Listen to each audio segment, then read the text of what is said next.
जी, ये अब हमारे पास है एक्सरसाइज 6.8, जिसमें ना आपने सम करना है सीक्वेंस का। ये दी हुई है हमें सीक्वेंस 1/3 1/9, इसका हमने सम करना है। इसको हमने फर्स्ट जितनी वो टर्म्स हमें बता रहे हैं ना, उनको आपने सम अप कर देना है। तो ये हम सम करेंगे इसका। क्वेश्चन 1 ज़रा बुक खोल लिया करें, उससे आप देखें। क्वेश्चन नंबर 1 है, ये हमें दी हुई है, ये सीरीज़ है हमारे पास। हमने इसमें देखना है कि A1 क्या है और R क्या है और नंबर ऑफ़ टर्म्स कितने हैं। इन सब के बारे में आप जानते हैं। A1 क्या होती है, ये फर्स्ट टर्म होती है। R क्या होता है कि हर अगली टर्म को यानी 1/3 को 1 पे डिवाइड करें या फिर 1/9 को 1/3 से डिवाइड करें, तो आपके पास एक ही आंसर आएगा जिसे हम R कहते हैं। ठीक है, ये हमारे पास अब n है, नंबर ऑफ़ टर्म्स हैं, और ये उसने ख़ुद बताया है बुक में हमें कि ये हमारे पास नंबर ऑफ़ जो टर्म्स हैं वो हमारे पास 15 है। अच्छा, अब आपने जो सम अप करना है उसमें दो चीज़ें देखनी है। एक तो ये होगा कि R कभी 1 से ग्रेटर होगा और कभी ये लेस देन 1 होगा। जब हमारे पास ये R लेस देन 1 हो तब हमारा फार्मूला ये हुआ करेगा, ये हमारा फार्मूला है कि A1 × 1 - Rn / 1 - R। लेकिन जब R ग्रेटर देन 1 होगा फिर हमारे पास ये जो फार्मूला होगा ये थोड़ा सा चेंज हो जाएगा। बस यहाँ हमने 1 - Rn लिखा है, देखिए इसमें 1 - Rn है ये, और 1 - R है। तो जब R ग्रेटर देन 1 होगा तो ये चेंज हो जाएगा, यानी ऐसे हो जाएगा Rn-1। ये जो 1 पहले आया है यहाँ हमारे पास फिर दोबारा से ये आ जाएगा। ये हमारे पास ये अब 1 - Rn है, तो ये हमारे पास ये वाला Rn-1 हो जाएगा। नेक्स्ट क्वेश्चन आएंगे तो फिर आप देखेंगे कि किस तरह हुआ है ये। फ़िलहाल हमारे पास यही है, क्योंकि R लेस देन 1 है तो फिर हमने लेस देन 1 वाला फार्मूला लिखा है। ठीक है, जब ग्रेटर देन 1 आ जाएगा फिर हम नेक्स्ट फार्मूला यूज़ करेंगे। तो आपने क्या करना है, सिंप्लीफिकेशन आप जानते हो, A1 के बारे में जानते हो, R भी पता चल गया, N उसने खुद बता दिया है 15 है। ये सारा कुछ आप फार्मूले में पुट करें, इसे सिंप्लीफाई करें। कैसे किया, ये A1 1 है हमारे पास, 1 - R हमारे पास ये 1/3 है, इसको हमने लगाया। ठीक है, तो इसकी पावर 15 आ गई है। फिर हमने इसको सिंप्लीफाई किया, ये सिंप्लीफाई हो गया है। इसको हमने एलसीएम निकाल के किया, ये वाला जो है इसको एलसीएम करके किया, ये 2/3 आ गया। फिर आप मज़ीद सिंप्लीफिकेशन इसको ये कैलकुलेटर पे ही डिवाइड करते जाएं तो ये आपके पास आंसर आ जाएगा। चाहे यहाँ तक निकालने में भी काफ़ी है, ये भी आ जाए तब भी ठीक है। ठीक है, नेक्स्ट हमारे पास आएगा जी, ये नेक्स्ट हमारे पास है क्वेश्चन नंबर 2। क्वेश्चन नंबर 2 में देखें ये पॉइंट्स में आ गया है, थोड़ा सा ये भी डिफरेंट, मतलब हर क्वेश्चन थोड़ा सा और मुश्किल की तरफ जाएगा, लेकिन एक आध स्टेप ही ऐसा होगा जिसमें आपको मुश्किल आएगी, वरना नहीं होगी। ये हमारा क्वेश्चन है। अब देखें हमने क्या किया है, चूँकि ये सारा सेम 2 ही आ रहे हैं, 0.2 0.22 0.222, हमने 2 कॉमन ही ले लिया है। ये 2 कॉमन लिए और कुछ नहीं किया, बाकी अंदर ये 1 1 रह जाएंगे। फिर हमने ये किया है कि कुछ इसको मज़ीद सिंप्लीफाई करने के लिए हमें चाहिए कि ये 0.1 की बजाय कोई और टर्म आए, नंबर आए, जिसको हम कोई प्लस माइनस करके लिख सकें। तो हम 9 से मल्टीप्लाई और डिवाइड कर देते हैं। देखिए ये 2 वैसे खड़ा है हमारे पास, ये 9 से मल्टीप्लाई और डिवाइड किया, एक स्टेप और कर लीजिएगा, ये 9 ऊपर भी आ जाएगा, 9 नीचे भी आ जाएगा। फिर अगले स्टेप में 9 को अंदर मल्टीप्लाई करते जाएँ सबके साथ, तो ये मल्टीप्लाई करती है 9 को, नीचे वाला 9 वहीं खड़ा है। अब ये जो 0.9 है इसको हम लिखते हैं 1 - 0.1। इसे आप करके देखें, सॉल्व करें, 1 में से 0.1 माइनस करें तो 0.9 आ जाएगा। ये हमने किया किस लिए, थोड़ा सा मज़ीद सिंप्लीफिकेशन की तरफ आ रहे हैं। 0.9 को हम ऐसे लिख सकते हैं, 0.99 को हम ऐसे लिख सकते हैं, 0.999 को हम ऐसे लिख सकते हैं। इसका हमें फ़ायदा क्या हुआ, इसका हमें फ़ायदा ये हुआ कि हमने इसको फिर ऐसे करना है, 2 किस्म की सीरीज़ बना लेनी है। जैसे ये हमारा 1 है ना, इस 1 को इसके साथ, फिर इसके साथ, फिर इस तरह एक सीरीज़ बन जाएगी। जो हमने ये ले ली, n टर्म्स की एक सीरीज़ बन जाएगी, n टर्म्स की एक सीरीज़ बन गई 1 1 1 वाली। और जो दूसरी वाली हैं, जैसे ये इसके साथ, ये इसके साथ, ये लेके ये हमारी एक और सीरीज़ देखें बन रही है, तो ये हमने लिख लिया। अच्छा, फिर हम देखें, ये है हमारे पास टोटल नंबर ऑफ़ टर्म्स है, ये हमारी n है। तो हम इसको सम भी करेंगे, अगर 1 + 1 + 1 + और 1 + और 1, ये सारी मिलके हमारे पास टोटल n बन जाएंगी। तो जो दूसरी है अब हम उसको सॉल्व करेंगे। दूसरी कौन सी है, वो ये सीरीज़ है, ये वाली सीरीज़। इसमें अब हमारे पास क्या है, वन क्या, A1 कौन है, N कौन है और R कौन है, ये सारी चीज़ें हम निकाल लेंगे। A1 कौन होता है, फर्स्ट टर्म होती है। R क्या होता है, सेकंड टर्म को फर्स्ट टर्म पे डिवाइड कर लेते हैं तो हमारे पास R निकल आता है। नंबर ऑफ़ टर्म्स कितनी है, ये हैं। ये सारी चीज़ें जब हमारे पास आ जाएंगी तो हम इसका सिंप्लीफाई करके हमारे पास आंसर आ जाएगा। ये था हमारे पास कि हम n टर्म्स को कैसे करते हैं। हम ये जो n टर्म्स हैं उसको हमने सम अप कैसे किया, जैसे आपने ये पार्ट की है, इसी तरह ये हम नेक्स्ट पार्ट भी हमारा ऐसे ही होगा कि ये देखें, ये है, वहाँ हमारे पास पॉइंट्स में था, यहाँ पॉइंट्स में नहीं है। तो ये 3 3 3 ये दिया हुआ है हमें, ये हमारा क्वेश्चन है। इसको हम उसी तरह से करेंगे, 9 से मल्टीप्लाई और डिवाइड कर दिया। तो ये नीचे वाला जो 9 है, ये पहले 3 कॉमन लेंगे, इसमें से 3 कॉमन लेंगे, फिर जब 9 से मल्टीप्लाई और डिवाइड करेंगे तो नीचे वाला जो ऊपर वाले 3 से नीचे वाला 9 कैंसिल होके 3 बाकी बच जाएगा आपके पास। फिर ये 9 को कैसे लिखेंगे, जैसे हमने ऊपर लिखा अब भी ऐसे लिखें। अब तो ये सिंपल हो गया, 9 को हम लिखते हैं 10 - 1, 99 को लिखते हैं 100 - 1। तो ये हम इसी तरह करते जाएंगे। अब फिर हमारे पास 2 सीरीज़ बन गई। 2 सीरीज़ कैसे बन गई, ये देखें, 2 सीरीज़ ऐसे बन गई। एक हमारी पहले वाली ये और इसको मिला के दूसरी हमारी ये हमारी सीरीज़ बन गई, ये वाली सीरीज़। तो इसको अब जब हम करेंगे तो हमारे पास क्या आ जाएगा, ये एक सीरीज़ ये बन जाएगी, एक सीरीज़ ये बन जाएगी। ठीक है, तो ये हमारे पास हो गया। अब देखें, अब हमने वही फार्मूलाज लगाने हैं जो हमने पहले लगाए हुए हैं। तो वो कैसे थे फार्मूलाज, वो ये हैं हमारे पास। ये देखें, ये 2 सीरीज़ बन गई हैं। ये वाली एक सीरीज़ पिछली थी जिनको हम 1 1 1 को हमने ऐड किया था तो n आया था, पिछले क्वेश्चन में भी हमने किया था। अब यहाँ ये फर्स्ट टर्म है जो कि 10 आई है, ये हमने लिख ली। सेकंड को फर्स्ट पे डिवाइड करें तो हमारे पास R आ जाएगा। ये नंबर ऑफ़ टर्म्स है, इन सब को फिर फार्मूले में डालें। क्या फार्मूला था, फार्मूला भी पहले लिखा करें। ये हो जाएगा हमारे पास A1 इंटू RN-1। पिछले सवाल में हमारे पास क्या था कि जब R < 1 होता है तो हमारा फार्मूला होता है 1 - RN। जब अब R > 1 है तो हमारा फार्मूला होगा RN-1। तो अब देखें, हमने यही वाला लिखा है RN-1 और ये हमारे पास -n आ गया। तो अब यही इसे सिंप्लीफाई करें आप और हमारे पास आंसर आ जाएगा। नेक्स्ट भी इसी तरह से है, ये वाला क्वेश्चन है। अब ये भी n टर्म्स हैं, तो n किसके इक्वल हुआ, n के। तो अब हम किससे देखें, वहाँ हमारे पास 3 था तो हमने अंदर हमारे पास 1 1 1 था, हमने 9 पे डिवाइड किया था। अब ये देखें, हमारे पास वो नंबर्स नहीं है, अब ऐसे हैं A + B और ये है हमारे पास। तो अब थोड़ा सा हम चेंज करके देंगे नंबर्स के अलावा, अब हमारे पास वही A और B's आ जाएंगे। अब हम क्या कहते हैं कि multiply and dividing by A - B। अब पूरी टर्म को A - B से मल्टीप्लाई और डिवाइड कर दिया। तो जब ये हमारा करेंगे, एक जो ऊपर वाला है वो अंदर चला जाएगा, इसके साथ भी, इसके साथ भी, इसके साथ भी।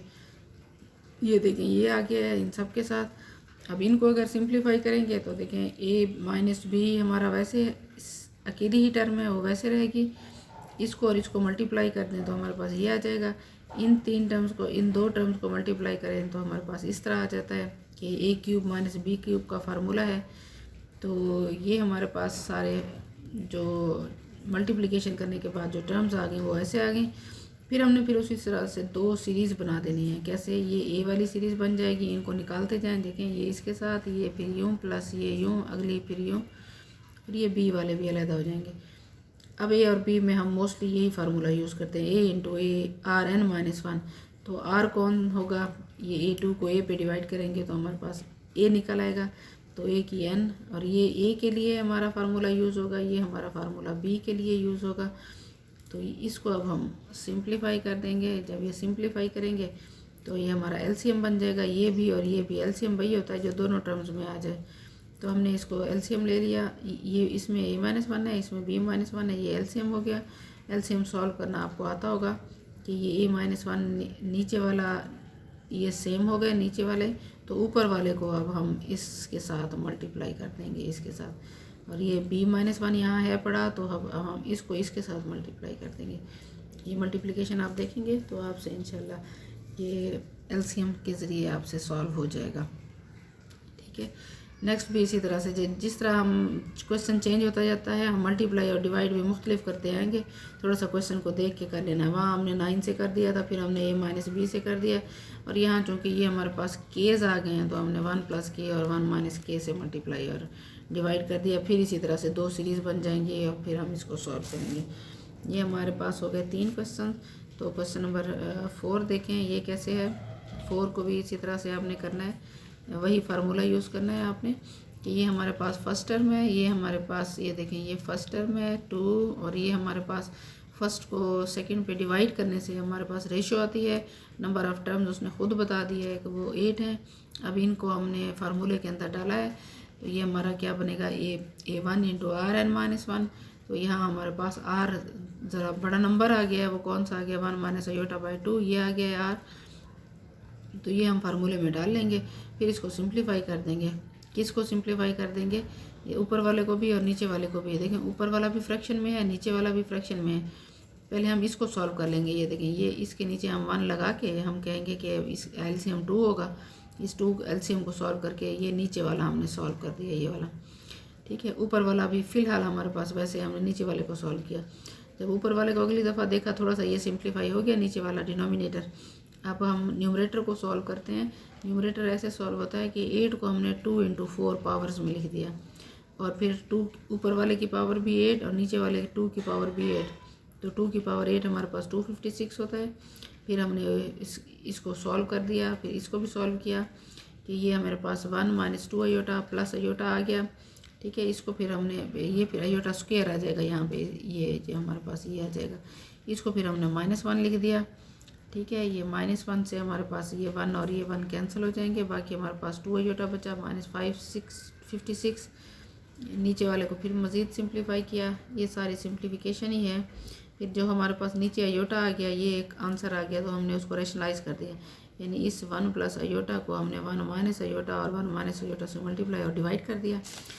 इसको डिवाइड करने के बाद फिर हमारे वही नीचे आपको पहले भी बताती आई हूँ कि डिनोमिनेटर में हमारे पास a + b और a - b आ जाएँ तो a² - b² लिख देते हैं। इसको हम सॉल्व करेंगे तो ये हमारे पास सिंप्लीफाई होकर आंसर आ जाएगा। ये क्वेश्चन नंबर हमारा 4 था। क्वेश्चन 5 में भी, क्वेश्चन 5 में अब हमारे पास पहले जो सारे क्वेश्चन किए हैं ना, वो फाइनाइट ज्योमेट्रिक सीरीज़, यानी कि जो नंबर ऑफ़ टर्म्स हैं हमारे पास हम उन्हें काउंट कर सकते थे। या यहाँ पे वो हमें बताता था कि ये n है, 2 है, 5 है, 6 हैं, 10 टर्म्स हैं, 12 टर्म्स हैं। अब ये जो हमें बताता है ये कि सो ऑन, यानी चल रही हैं टर्म्स, यानी ये इन्फिनाइट हैं, उसके लिए उससे भी ज़्यादा आसान फार्मूला है कि हम जब इनको सम करेंगे हमने ये फार्मूला यूज़ करना है, a1/1 - r, ये हमारा फार्मूला है। तो इन्फिनाइट टर्म्स के लिए याद रखेंगे, हमारे आपके शॉर्ट क्वेश्चन में मोस्टली आते हैं। सिंपल सा क्वेश्चन होता है कि a1/1 - r। a1 कौन है वो हमने बता दिया। इन सब के बारे में आप जानते हैं, शुरू से ही पढ़ रहे हैं आप। 6.1 से ये 6 चैप्टर जब स्टार्ट किया, first term is a1, number of terms is n। तो अब आप देखें इसमें r क्या है, r है नेक्स्ट टर्म को प्रीसीडिंग टर्म पे डिवाइड करने से। इसको इस पे कर दें या इसको इस पे कर दें, जिससे भी करें आपका जो आंसर आएगा वो ये आएगा। ठीक है, तो फिर आप इसे फार्मूले में डाल दें, सिंप्लीफाई करें। इसी तरह से आपने नेक्स्ट पार्ट इजी है वो खुद कर लेना है। और ये जो 4th पार्ट आ गया है हमारे पास, उसमें भी आपने वही ये हमारा a1 है, r क्या है वो इसको इस पे डिवाइड करें, 1/2 यानी 0.5 आ जाएगा। फिर आपने फार्मूला लगाया, ये फार्मूला लगाया, a1 क्या बताया है इन्फिनाइट टर्म्स के लिए, a1/1 - r।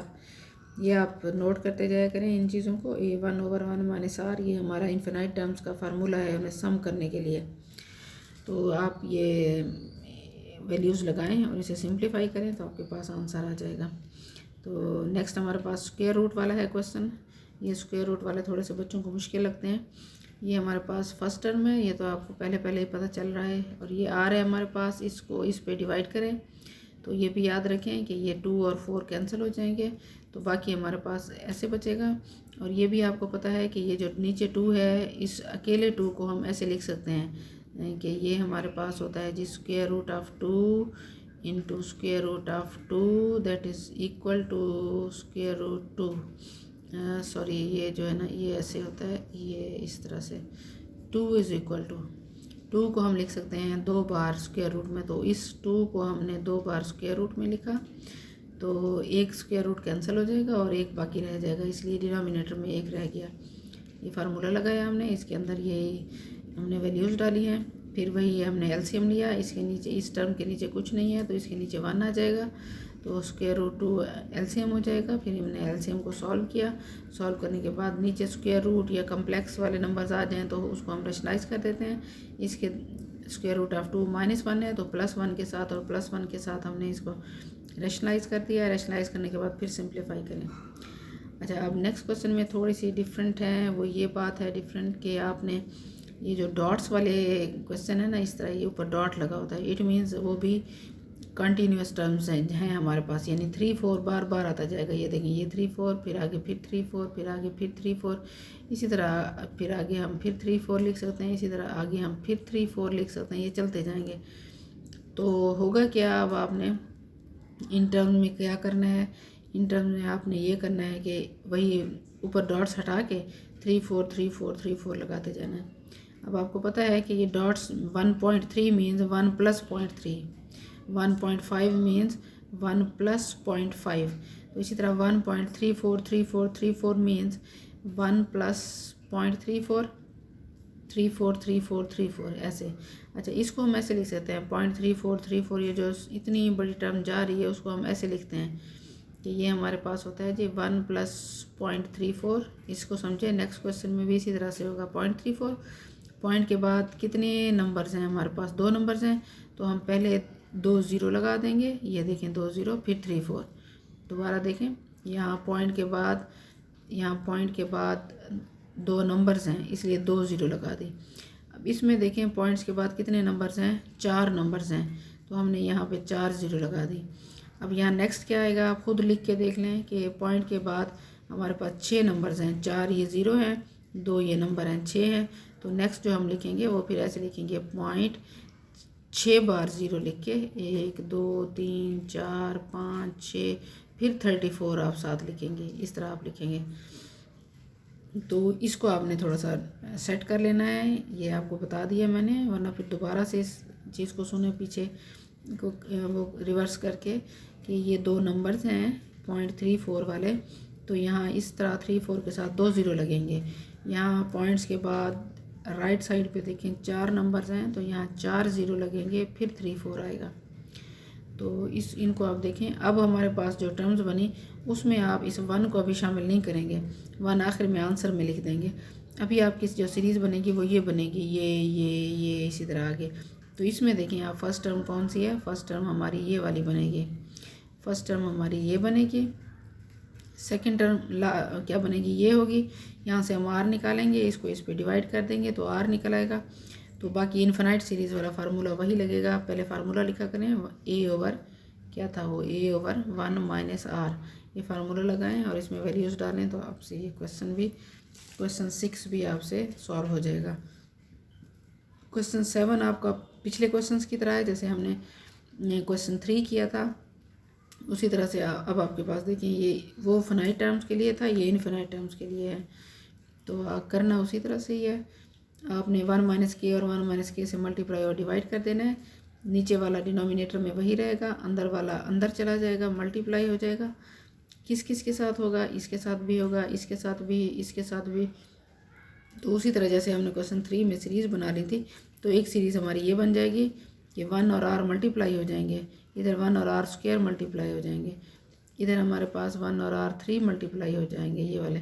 तो इस तरह हमने इनको मल्टीप्लाई करते जाना है। फिर एक सीरीज़ हमारी एक इधर r वाली बन जाएगी और ये एक इधर k square r square k3 r3 ये वाली बन जाएंगी। इस तरह हमारी 2 सीरीज़ बन जाएंगी। एक को हम इस तरह सॉल्व करेंगे, एक को इससे सॉल्व करेंगे। तो हम इनको देखें तो ये हमारे पास आ जाता है जी इस तरह से, ये हमारे पास आ जाएगा। मज़ीद सिंप्लीफाई करने के बाद हमारे पास ये आ जाएगा, फिर हम इसका आंसर ले लेंगे। क्वेश्चन 8 कैसे है, क्वेश्चन 8 थोड़ा सा डिफरेंट है, लेकिन है वही जो काम आप पहले करते आ रहे हैं। हमने प्रूव करना है कि y = दिस वन है या नहीं है। चीज़ें वही देखनी है आपने कि ये हमारे पास फर्स्ट टर्म है, उसने इसको ये जो सम कर गया ना, इसको सबको y के इक्वल रख दिया, बस यही डिफरेंस है। आप यूँ समझे, आप y को फ़िलहाल भूल जाए, आप इस सीरीज़ को सॉल्व करें। यानी इसको सम अप करने के बाद जो आंसर आ जाएगा उसको वाई के इक्वल रखना है। ये काम करना है आपने। आप फ़िलहाल वाई को भूल जाएंगे कि वाई है ही नहीं, हमारा क्वेश्चन ये है। उसमें क्या है, उसमें हमारे पास A1 कौन है वो आप देखते जाओ। ये A1 है। आर क्या है, इस टर्म को इस पे डिवाइड कर दें तो हमारे पास ये आर निकल आएगा। फिर हम कहते हैं ये हमारी इन्फिनाइट सीरीज़ है। इन्फिनाइट सीरीज़ के लिए फार्मूला क्या होता है, A1/1 - R। ये सम अप कर दिया हमने इसको। देखें जब आप इसको सॉल्व कर लें फिर आखिर में जाके आप उसको आंसर वाई के इक्वल रख दें। तो ये सिंप्लीफिकेशन पहले करते जाएं। ये हमारा A1 है, 1 - R है, इनको हमने डाला, इसको हमने सिंप्लीफाई किया, ये आ गया। एंड में जाके आप इसको वाई के इक्वल रख दें। बस ये उसने हमें खुद ही बताया क्वेश्चन में कि इसको सम अप करेंगे जब तो इसका आंसर वाई होगा, तो हमने वाई रख दिया। तो फिर आपने इसको क्रॉस मल्टीप्लाई कर लेना है, ऐसे इसके नीचे 1 लगा के इसको इसके साथ मल्टीप्लाई, इसको इसके साथ मल्टीप्लाई। ठीक है, तो ये मल्टीप्लिकेशन क्रॉस मल्टीप्लिकेशन होती है। वो करने के बाद आपके पास जो चीज़ प्रूव करनी है, देखें x = 2y/1 + y तक सिंप्लीफाई करना है। तो जो आंसर आपको चाहिए आप इसको वहाँ तक ले आएंगे, तो यहाँ आपका सॉल्व हो जाएगा। नेक्स्ट भी इसी तरह से है, बस इतने क्वेश्चन आप कर लें, काफ़ी है।